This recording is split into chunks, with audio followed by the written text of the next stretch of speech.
Paper 75. The Default of Adam and Eve. After more than 100 years of effort on Urantia, Adam was able to see very little progress outside the garden. The world at large did not seem to be improving much. The realization of race betterment appeared to be a long way off, and the situation seemed so desperate as to demand something for relief not embraced in the original plans. At least that is what often passed through Adam's mind, and he so expressed himself many times to Eve.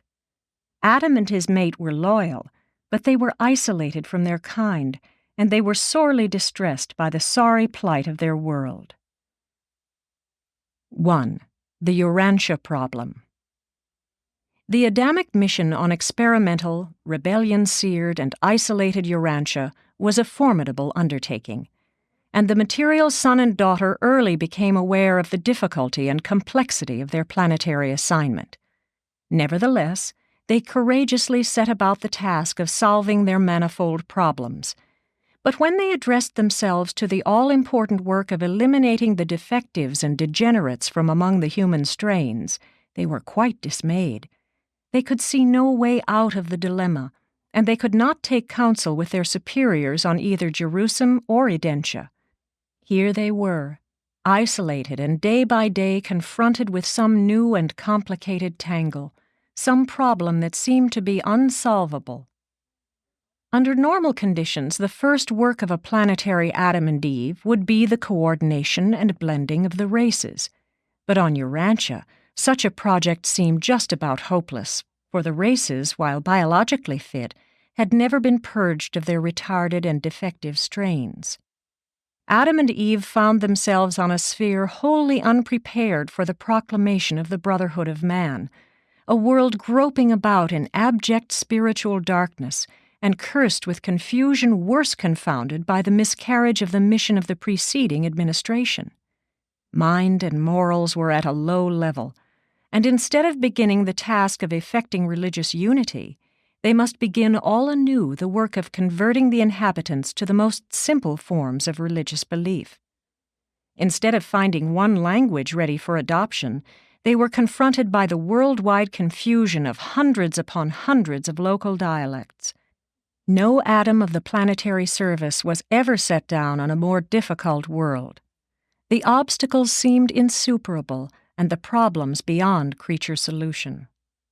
They were isolated, and the tremendous sense of loneliness which bore down upon them was all the more heightened by the early departure of the Melchizedek receivers. Only indirectly, by means of the angelic orders, could they communicate with any being off the planet. Slowly their courage weakened, their spirits drooped, and sometimes their faith almost faltered. And this is the true picture of the consternation of these two noble souls as they pondered the tasks which confronted them. They were both keenly aware of the enormous undertaking involved in the execution of their planetary assignment. Probably no material sons of Nebadon were ever faced with such a difficult and seemingly hopeless task as confronted Adam and Eve in the sorry plight of Urantia. But they would have sometime met with success had they been more far-seeing and patient. Both of them, especially Eve, were altogether too impatient. They were not willing to settle down to the long endurance test. They wanted to see some immediate results, and they did, but the results thus secured proved most disastrous both to themselves and to their world. 2. Caligastia's Plot. Caligastia paid frequent visits to the garden and held many conferences with Adam and Eve, but they were adamant to all his suggestions of compromise and shortcut adventures. They had before them enough of the results of rebellion to produce effective immunity against all such insinuating proposals. Even the young offspring of Adam were uninfluenced by the overtures of Daligastia. And of course neither Caligastia nor his associate had power to influence any individual against his will, much less to persuade the children of Adam to do wrong. It must be remembered that Caligastia was still the titular planetary prince of Urantia, a misguided but nevertheless high son of the local universe. He was not finally deposed until the times of Christ Michael on Urantia. But the fallen prince was persistent and determined. He soon gave up working on Adam and decided to try a wily flank attack on Eve. The evil one concluded that the only hope for success lay in the adroit employment of suitable persons belonging to the upper strata of the Nodite group, the descendants of his one-time corporeal staff associates, and the plans were accordingly laid for entrapping the mother of the violet race. It was farthest from Eve's intention ever to do anything which would militate against Adam's plans or jeopardize their planetary trust. Knowing the tendency of woman to look upon immediate results rather than to plan far-sightedly for more remote effects, the Melchizedeks, before departing, had especially enjoined Eve as to the peculiar dangers besetting their isolated position on the planet, and had in particular warned her never to stray from the side of her mate, that is, to attempt no personal or secret methods of furthering their mutual undertakings. Eve had most scrupulously carried out these instructions for more than 100 years, and it did not occur to her that any danger would attach to the increasingly private and confidential visits she was enjoying with a certain Nodite leader named Seripatesia. The whole affair developed so gradually and naturally that she was taken unawares. The garden dwellers had been in contact with the Nodites since the early days of Eden. From these mixed descendants of the defaulting members of Caligastia's staff, they had received much valuable help and cooperation, and through them the Edenic regime was now to meet its complete undoing and final overthrow. 3. The Temptation of Eve. Adam had just finished his first 100 years on earth when Seripatesia, upon the death of his father, came to the leadership of the Western or Syrian Confederation of the Nodite tribes. Seripatesia was a brown-tinted man, a brilliant descendant of the one-time chief of the Dalmatia Commission on Health, mated with one of the master female minds of the blue race of those distant days. All down through the ages, this line had held authority and wielded a great influence among the Western Nodite tribes. Seripatesia had made several visits to the garden and had become deeply impressed with the righteousness of Adam's cause. And shortly after assuming the leadership of the Syrian Nodites, he announced his intention of establishing an affiliation with the work of Adam and Eve in the garden. The majority of his people joined him in this program, and Adam was cheered by the news that the most powerful and the most intelligent of all the neighboring tribes had swung over almost bodily to the support of the program for world improvement. It was decidedly heartening. And shortly after this great event, Seripatesia and his new staff were entertained by Adam and Eve in their own home. Seripatesia became one of the most able and efficient of all of Adam's lieutenants. He was entirely honest and thoroughly sincere in all of his activities. He was never conscious, even later on, that he was being used as a circumstantial tool of the wily Caligastia. Presently, Seripatesia became the associate chairman of the Edenic Commission on Tribal Relations, and many plans were laid for the more vigorous prosecution of the work of winning the remote tribes to the cause of the garden. He held many conferences with Adam and Eve, especially with Eve, and they talked over many plans for improving their methods. One day, during a talk with Eve, it occurred to Seripatesia that it would be very helpful if, while awaiting the recruiting of large numbers of the violet race, something could be done in the meantime immediately to advance the needy waiting tribes. Seripatesia contended that if the Nodites, as the most progressive and cooperative race, could have a leader born to them of part origin in the violet stock, it would constitute a powerful tie binding these peoples more closely to the garden. And all of this was soberly and honestly considered to be for the good of the world, since this child, to be reared and educated in the garden, would exert a great influence for good over his father's people. It should again be emphasized that Seripatesia was altogether honest and wholly sincere in all that he proposed. He never once suspected that he was playing into the hands of Caligastia and Dalagastia. Sarapatasha was entirely loyal to the plan of building up a strong reserve of the violet race before attempting the worldwide upstepping of the confused peoples of Urantia. But this would require hundreds of years to consummate, and he was impatient. He wanted to see some immediate results, something in his own lifetime. He made it clear to Eve that Adam was oftentimes discouraged by the little that had been accomplished toward uplifting the world. For more than 5 years, these plans were secretly matured. At last, they had developed to the point where Eve consented to have a secret conference with Kano, the most brilliant mind and active leader of the nearby colony of friendly Nodites.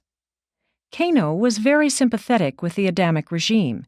In fact, he was the sincere spiritual leader of those neighboring Nodites who favored friendly relations with the garden. The fateful meeting occurred during the twilight hours of the autumn evening, not far from the home of Adam. Eve had never before met the beautiful and enthusiastic Kano, and he was a magnificent specimen of the survival of the superior physique and outstanding intellect of his remote progenitors of the prince's staff. And Kano also thoroughly believed in the righteousness of the Sarapatasha project. Outside of the garden, multiple mating was a common practice. Influenced by flattery, enthusiasm, and great personal persuasion, Eve then and there consented to embark upon the much-discussed enterprise, to add her own little scheme of world-saving to the larger and more far-reaching divine plan. Before she quite realized what was transpiring, the fatal step had been taken. It was done. 4.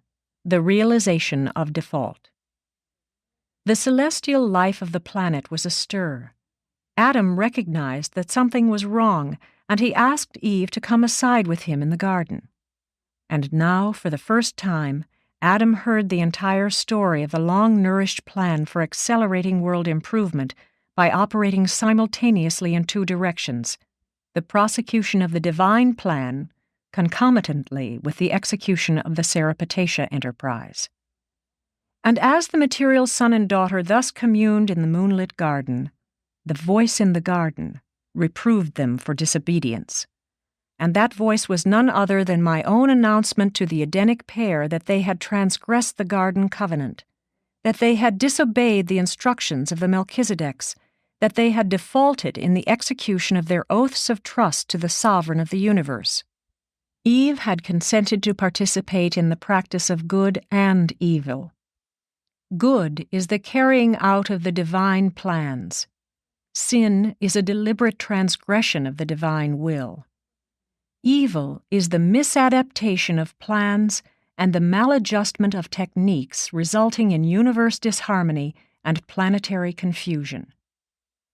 Every time the garden pair had partaken of the fruit of the tree of life, they had been warned by the archangel custodian to refrain from yielding to the suggestions of Caligastia to combine good and evil.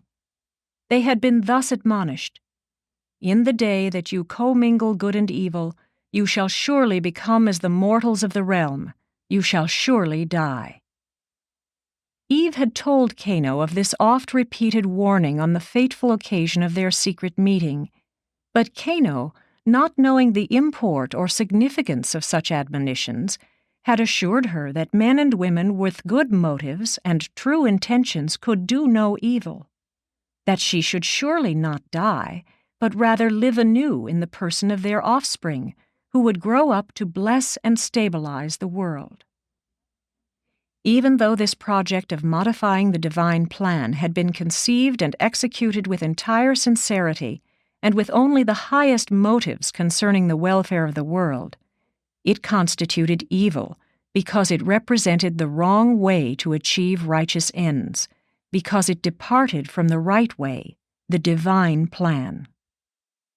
True, Eve had found Kano pleasant to the eyes, and she realized all that her seducer promised by way of new and increased knowledge of human affairs and quickened understanding of human nature as supplemental to the comprehension of the Adamic nature. I talked to the father and mother of the violet race that night in the garden, as became my duty under the sorrowful circumstances. I listened fully to the recital of all that led up to the default of Mother Eve, and gave both of them advice and counsel concerning the immediate situation. Some of this advice they followed, some they disregarded. This conference appears in your records as the Lord God calling to Adam and Eve in the garden and asking, "Where are you?" It was the practice of later generations to attribute everything unusual and extraordinary, whether natural or spiritual, directly to the personal intervention of the gods. 5. Repercussions of default. Eve's disillusionment was truly pathetic. Adam discerned the whole predicament and, while heartbroken and dejected, entertained only pity and sympathy for his erring mate. It was in the despair of the realization of failure that Adam, the day after Eve's misstep, sought out Leata, the brilliant Nodite woman who was head of the Western schools of the garden, and with premeditation committed the folly of Eve. But do not misunderstand. Adam was not beguiled. He knew exactly what he was about. He deliberately chose to share the fate of Eve.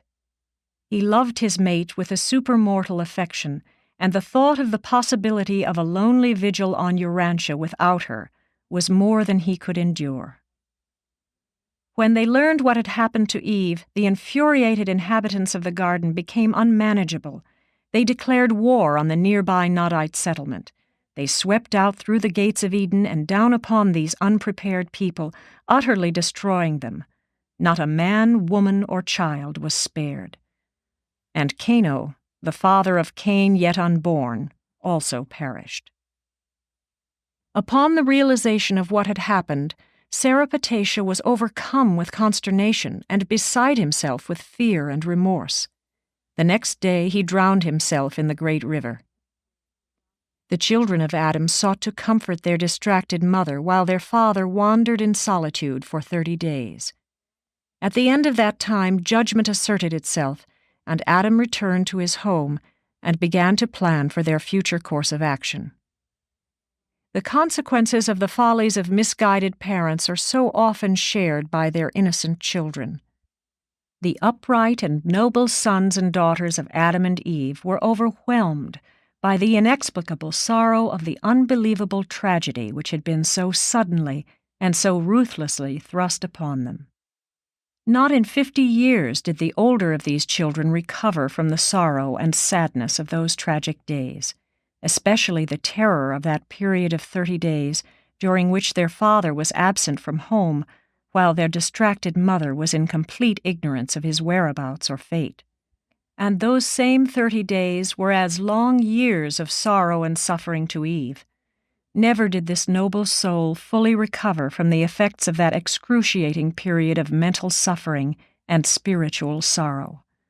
No feature of their subsequent deprivations and material hardships ever began to compare in Eve's memory with those terrible days and awful nights of loneliness and unbearable uncertainty. She learned of the rash act of Sarapatasha, and did not know whether her mate had in sorrow destroyed himself or had been removed from the world in retribution for her misstep. And when Adam returned, Eve experienced a satisfaction of joy and gratitude that never was effaced by their long and difficult life partnership of toiling service. Time passed, but Adam was not certain of the nature of their offense until 70 days after the default of Eve, when the Melchizedek receivers returned to Urantia and assumed jurisdiction over world affairs. And then he knew they had failed. But still more trouble was brewing. The news of the annihilation of the Nodite settlement near Eden was not slow in reaching the home tribes of Sarapatasha to the north, and presently a great host was assembling to march on the garden. And this was the beginning of a long and bitter warfare between the Adamites and the Nodites, for these hostilities kept up long after Adam and his followers emigrated to the second garden in the Euphrates Valley. There was intense and lasting enmity between that man and the woman, between his seed and her seed. 6. Adam and Eve leave the garden. When Adam learned that the Nodites were on the march, he sought the counsel of the Melchizedeks, but they refused to advise him, only telling him to do as he thought best and promising their friendly cooperation, as far as possible, in any course he might decide upon. The Melchizedeks had been forbidden to interfere with the personal plans of Adam and Eve. Adam knew that he and Eve had failed. The presence of the Melchizedek receivers told him that, though he still knew nothing of their personal status or future fate. He held an all-night conference with some 1,200 loyal followers who pledged themselves to follow their leader, and the next day at noon these pilgrims went forth from Eden in quest of new homes. Adam had no liking for war, and accordingly elected to leave the first garden to the Nodites unopposed. The Edenic caravan was halted on the third day out from the garden by the arrival of the seraphic transports from Jerusalem, and for the first time Adam and Eve were informed of what was to become of their children. While the transports stood by, those children who had arrived at the age of choice, 20 years, were given the option of remaining on Urantia with their parents or of becoming wards of the Most Highs of Norlashadek. 2/3 chose to go to Urantia. About 1/3 elected to remain with their parents. All children of pre-choice age were taken to Urantia.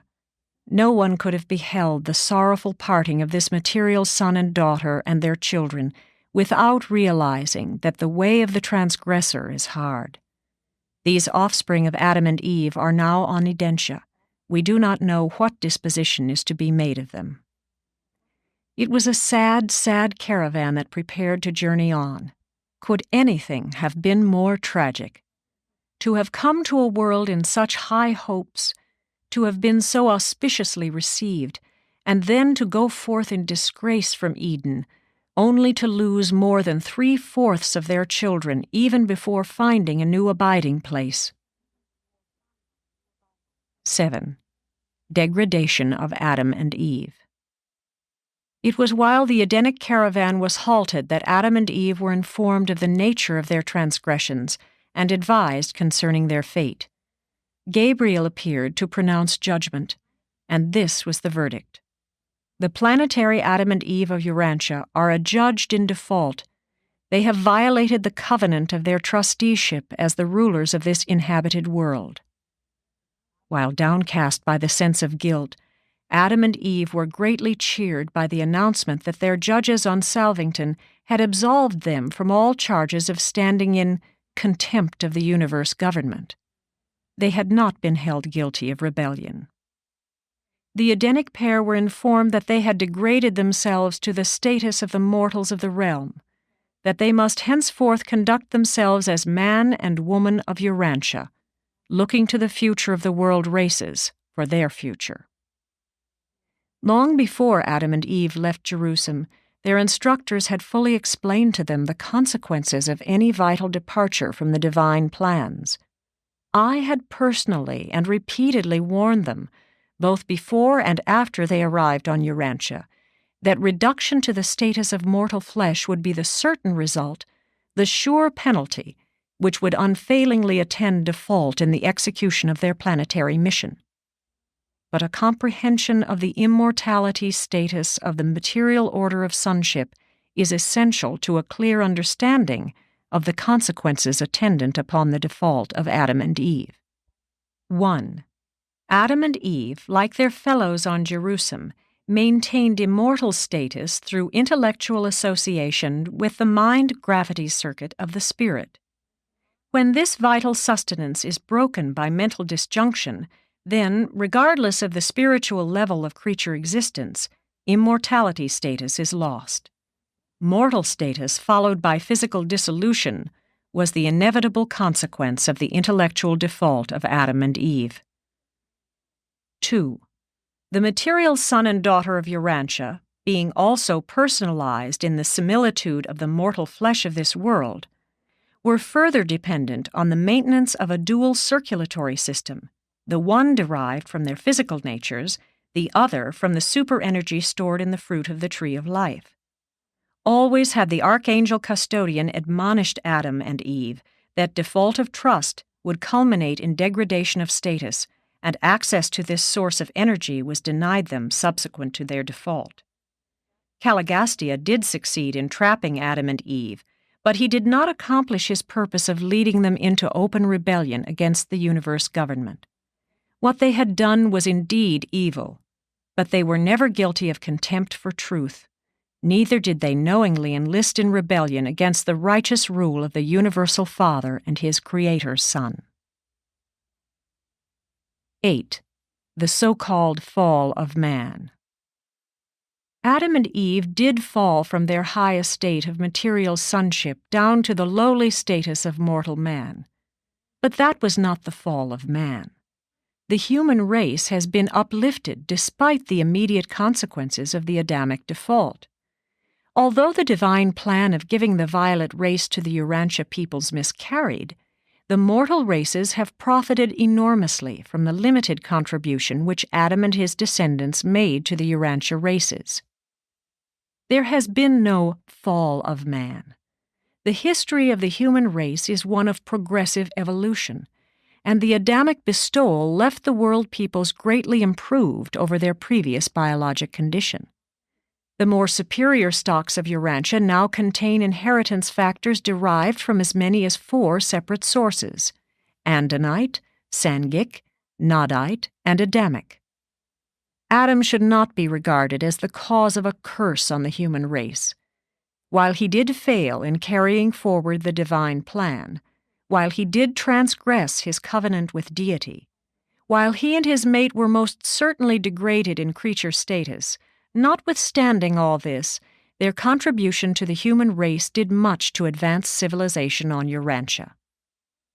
In estimating the results of the Adamic mission on your world, justice demands the recognition of the condition of the planet. Adam was confronted with a well-nigh hopeless task when, with his beautiful mate, he was transported from Jerusalem to this dark and confused planet. But had they been guided by the counsel of the Melchizedeks and their associates, and had they been more patient, they would have eventually met with success. But Eve listened to the insidious propaganda of personal liberty and planetary freedom of action. She was led to experiment with the life plasm of the material order of sonship, in that she allowed this life trust to become prematurely commingled with that of the then mixed order of the original design of the life carriers, which had been previously combined with that of the reproducing beings once attached to the staff of the planetary prince. Never in all your ascent to paradise will you gain anything by impatiently attempting to circumvent the established and divine plan by shortcuts, personal inventions, or other devices for improving on the way of perfection, to perfection, and for eternal perfection. All in all, there probably never was a more disheartening miscarriage of wisdom on any planet in all Nebadan. But it is not surprising that these missteps occur in the affairs of the evolutionary universes. We are a part of a gigantic creation, and it is not strange that everything does not work in perfection. Our universe was not created in perfection. Perfection is our eternal goal, not our origin. If this were a mechanistic universe, if the first great source and center were only a force and not also a personality, if all creation were a vast aggregation of physical matter dominated by precise laws characterized by unvarying energy actions, then might perfection obtain, even despite the incompleteness of universe status. There would be no disagreement, there would be no friction. But in our evolving universe of relative perfection and imperfection, we rejoice that disagreement and misunderstanding are possible, for thereby is evidenced the fact and the act of personality in the universe. And if our creation is an existence dominated by personality, then can you be assured of the possibilities of personality survival, advancement, and achievement. We can be confident of personality growth, experience, and adventure. What a glorious universe, in that it is personal and progressive, not merely mechanical or even passively perfect. Presented by Salonia, the seraphic voice in the garden.